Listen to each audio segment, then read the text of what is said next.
नमस्कार मित्रांनो, स्नेहल स्किल्स हबमध्ये आपलं स्वागत आहे.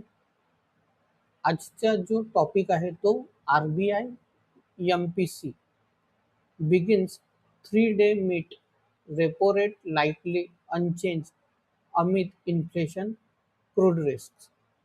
आर-बी-आय एम-पी-सी एम-पी-सी म्हणजे monetary policy committee.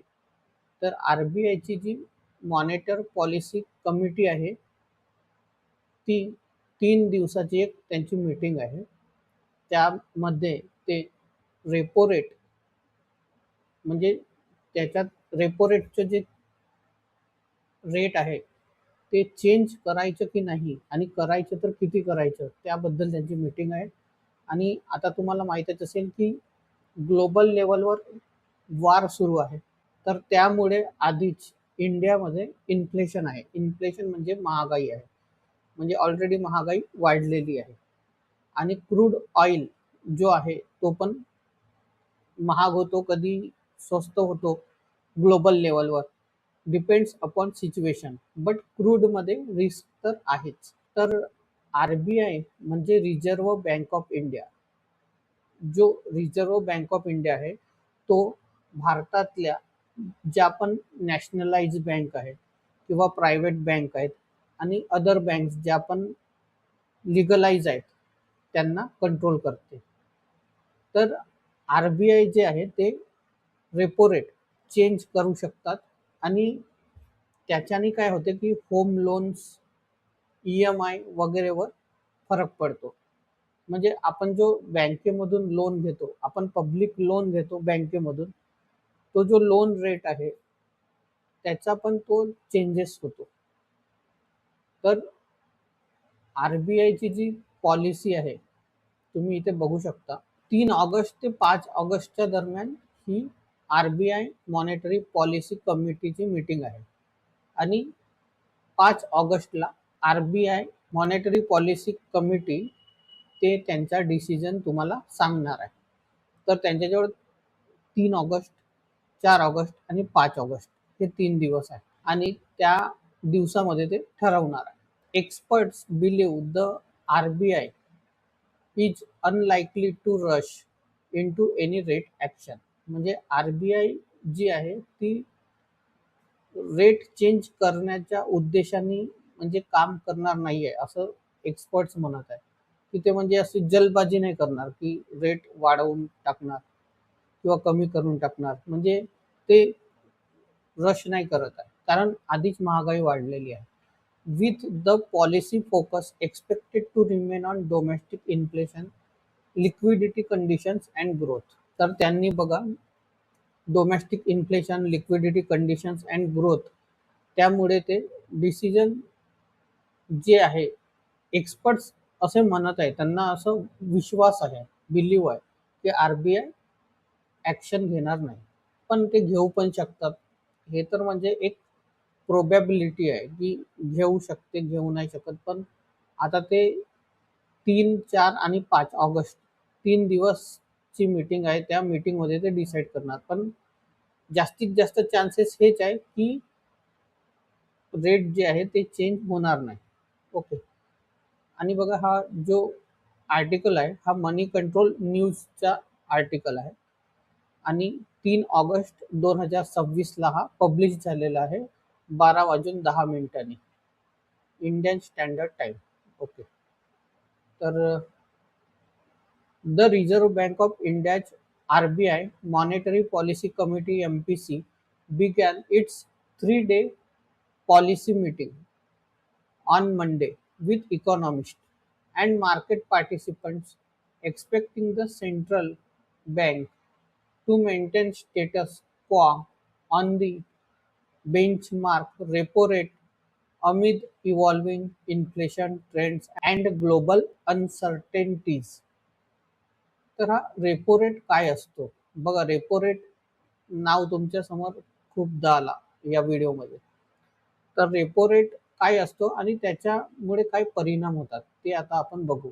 Repo rate मधील बदलांचा थेट परिणाम सामान्य जनता, बँका आणि देशाच्या अर्थव्यवस्थेवर होतो, ज्यामध्ये प्रामुख्याने कर्जाचे व्याजदर व EMI हप्ता, महागाई नियंत्रण आणि ठेवींवरील FD व्याज हे 3 महत्त्वाचे घटक समाविष्ट आहेत.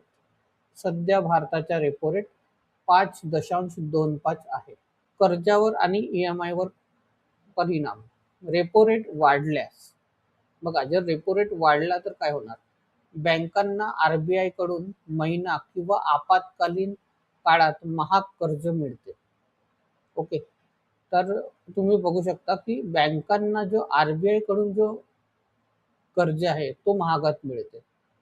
जर रेपो रेट वाढला तर परिणामी बँका गृहकर्ज म्हणजेच होम लोन, वाहन कर्ज, कार लोन आणि इतर कर्जांचे व्याजदर वाढवतात.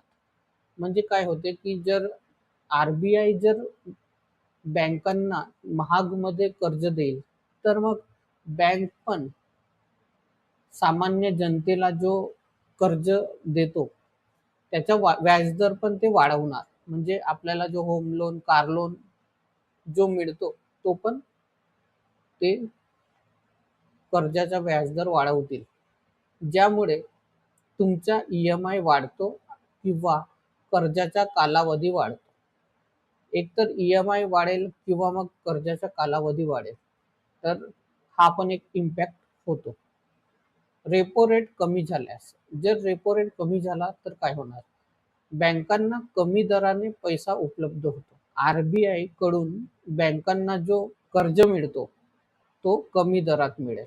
बँका कर्ज सस्ते करतात, म्हणजे बँका कर्ज सामान्य जनतेला स्वस्त करणार, ज्यामुळे ग्राहकांचा EMI कमी होतो किंवा कर्ज फेडणे सोपे होते. तर तुम्हाला समजलंच असेल की रेपो रेट जर वाढलं तर काय होऊ शकते, कमी झाला तर काय होऊ शकते, आणि जर अनचेंज राहिला तर जो आपला आत्ताचा करंट 5.25% रेपो रेट आहे तोच राहणार आणि ज्या स्थितीत आपण आहोत त्या स्थितीत आपण राहू. महागाई आणि आर्थिक वाढीवर इन्फ्लेशन परिणाम. रेपो रेट वाढवणे. जेव्हा देशात महागाई वाढते तेव्हा RBI रेपो रेट वाढवून बाजारातील पैशाचा पुरवठा कमी करते. म्हणजे जर देशात महागाई झाली तर RBI काय करते की रेपो रेट वाढवते. रेपो रेट वाढला तर मग आपोआप कर्ज महाग मिळेल, तर मग जो पैशांचा पुरवठा होतो तो कमी होतो. लोक कमी खर्च करतात व महागड्या कर्जामुळे खरेदी मंदावते, ज्यामुळे महागाई आटोक्यात येते. रेपो रेट कमी करणे. जेव्हा बाजारात मंदी असते तेव्हा RBI दर कमी करते, यामुळे लोकांना स्वस्त कर्ज मिळते, बाजारात पैसा खेळता होतो आणि आर्थिक विकासाला व व्यापाराला चालना मिळते. तर तुम्हाला आता समजलं असेल की रेपो रेटचं काम काय आहे, रेपो रेट कमी झालं तर काय होते, रेपो रेट वाढलं तर काय होते. Experts believe the RBI is unlikely to rush into any rate action with the policy focus expected to remain on domestic inflation, liquidity conditions, and growth rather than global monetary policy movements. Vinay Pai, MD and head of fixed income at Equirus Capital, said the RBI's decision would be driven by domestic macroeconomic conditions. The upcoming monetary policy will primarily be guided by domestic inflation, liquidity conditions, and economic growth, rather than mirroring global monetary policy developments. He added that a hawkish US Federal Reserve has pushed Treasury yields higher, narrowing the yield gap between Indian and US bonds, while the impact on domestic bond markets has been limited so far. Sustained global yields could moderate foreign portfolio inflows into Indian debt and put mild pressure on government bond yields. म्हणजे तो एक example देत आहे की म्हणजे US federal रिझर्व्हनी काय केलं होतं ते, की अशा वेळेस त्यांनी यील्ड गॅप जो आहे तो इंडियन आणि यूएस बॉन्डचा जो आहे तो नॅरो केलेला होता, म्हणजे कमी केला होता. आणि त्याचं इम्पॅक्ट काय झालं होतं की domestic bond markets has been limited so far, म्हणजे हा खूपच लिमिटेड आहे domestic bond market. Sustained global yields could moderate foreign portfolio inflows, म्हणजे ते पैसा येण्याचा जो इन्फ्लो असतो म्हणजे into Indian debt and put mild pressure, म्हणजे जर तो गॅप जो आहे इंडियन आणि यूएस बॉन्ड मधला तो त्यांनी नॅरो केला होता, त्यामुळे हा इम्पॅक्ट झालेला होता की फॉरेन पोर्टफोलिओ इन्फ्लोज जो होता इंडियन डेप्टवर, तो माइल्ड प्रेशर आलेला होता गव्हर्नमेंटवर, म्हणजे गव्हर्नमेंट बॉन्ड यील्डवर. तर हा एक त्यांनी एक एक्झाम्पल दिलेला आहे जो आता सिच्युएशन सुरू आहे त्या बाबतीत. तर त्यांनी एक केस स्टडी दिलेली आहे, तर तुम्ही ते बघू शकता. Mandar Pitale, head of financial markets at SBM bank India limited, set the MPC म्हणजे monetary policy committee meeting comes against the backdrop of higher crude oil prices following the Iran conflict, which has raised inflation risks but remains manageable currently.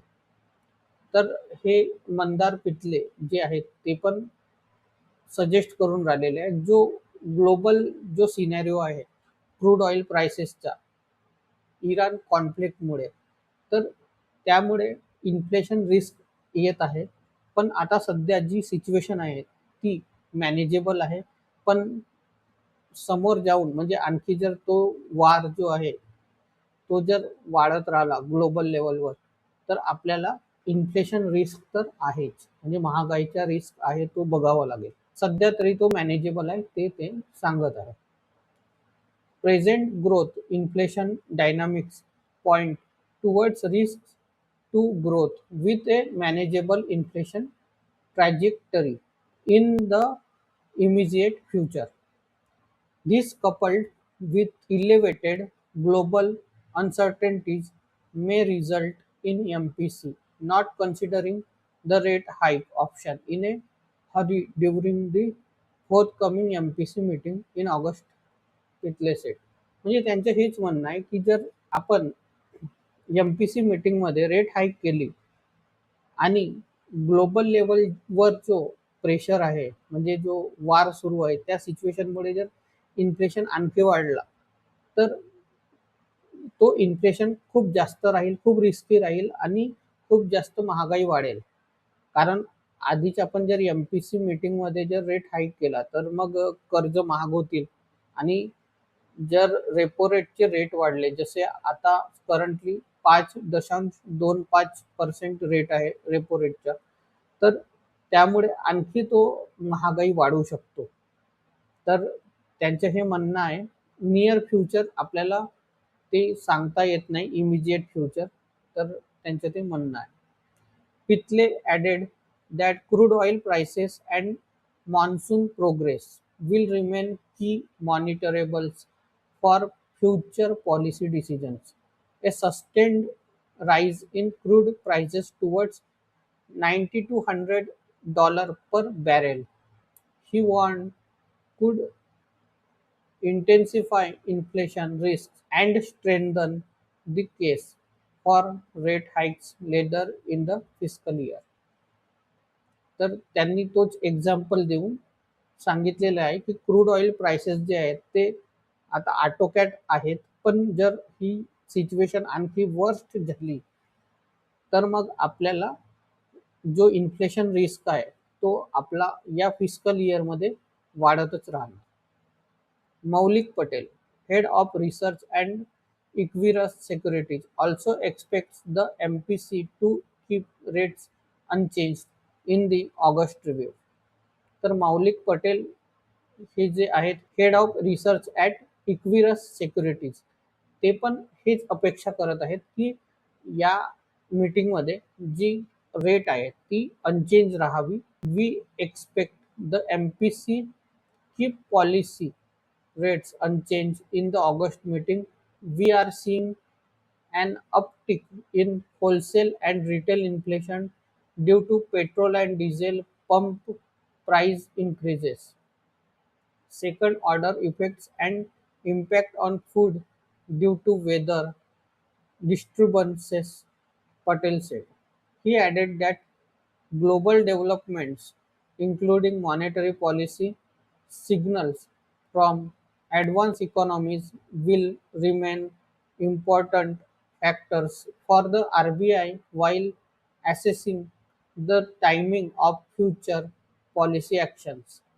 Equirus Securities expects a 25 basis point rate hike in the December policy review. म्हणजे Equirus securities जी आहे ती expect करत आहे की आता जो current meeting आहे 3 August, 4 August आणि 5 ऑगस्टला त्या मीटिंगमध्ये म्हणजे रेपो रेटचा जो हाईक आहे तो अनचेंज असायला हवा असे ते अपेक्षा करत आहे. कारण एकतर क्रूड ऑइलचे प्राइसेस पण वाढत आहेत किंवा कमी होत आहेत, जे पण म्हणजे वोलटाईल मार्केट आहे. ओके, ग्लोबल मार्केटवर. आणि इंडियामध्ये पेट्रोल आणि डिझेलचे प्राइसेस खूप जास्त इन्क्रीज झाले मागच्या काही काळात. आणि त्यामुळे त्यांना असं वाटतं की सध्या तरी रेपो रेटचे जे रेट आहे ते अनचेंज असायला हवे. आणि त्यांनी हे सुद्धा ऍड केलं आहे की जो डिसेंबरची पॉलिसी रिव्ह्यू आहे त्यामध्ये तुम्ही 25 बेसिस पॉईंट हाईक करू शकता, पण तोपर्यंत हाईक करू नका असं त्यांचं म्हणणं आहे. RBI MPC begins 3-day meet repo rate likely unchanged amid inflation crude risk article आहे तो बघितलेला आहे. आणि या आर्टिकलचे मेन उद्दिष्ट हेच आहे की आता जो इन्फ्लेशन सुरू आहे, म्हणजे एकतर ग्लोबल लेवलवर वार सुरू आहे त्यामुळे इन्फ्लेशन वाढत आहे. आणि त्यानंतर इंडियामध्ये पेट्रोल प्राइस वाढलेली आहे किंवा आपण बघूया की सिलेंडरचे प्राइस वाढलेले आहे. आणि पेट्रोल प्राइसमुळे खूप साऱ्या वस्तू पण महाग झालेल्या आहेत. तुम्ही बघतच असाल तुमच्या सभोवतालच्या ज्या गोष्टी आहेत त्या खूप महाग झालेल्या आहेत. तर त्यामुळे या मीटिंगमध्ये एक्सपर्ट्सचं असं म्हणणं आहे की आरबीआयनी रेपो रेटचे जे रेट आहे ते अनचेंज करायला हवे. ते नंतरच्या म्हणजे डिसेंबर महिन्यामध्ये जेव्हा ते रिव्ह्यू होणार आहे तेव्हा ते 25 बेसिस पॉईंट वाढवू शकतात. पण सध्या तरी आपल्याला इन्फ्लेशन कंट्रोल करण्यासाठी हे रेपो रेटचे रेट आहे ते अनचेंजेस ठेवावे लागतील असं एक्सपर्ट्सचं म्हणणं आहे. हा व्हिडिओ आवडला असेल तर लाईक करा, कमेंट करा, शेअर करा आणि चॅनलला सबस्क्राईब करा. धन्यवाद. थँक्यू.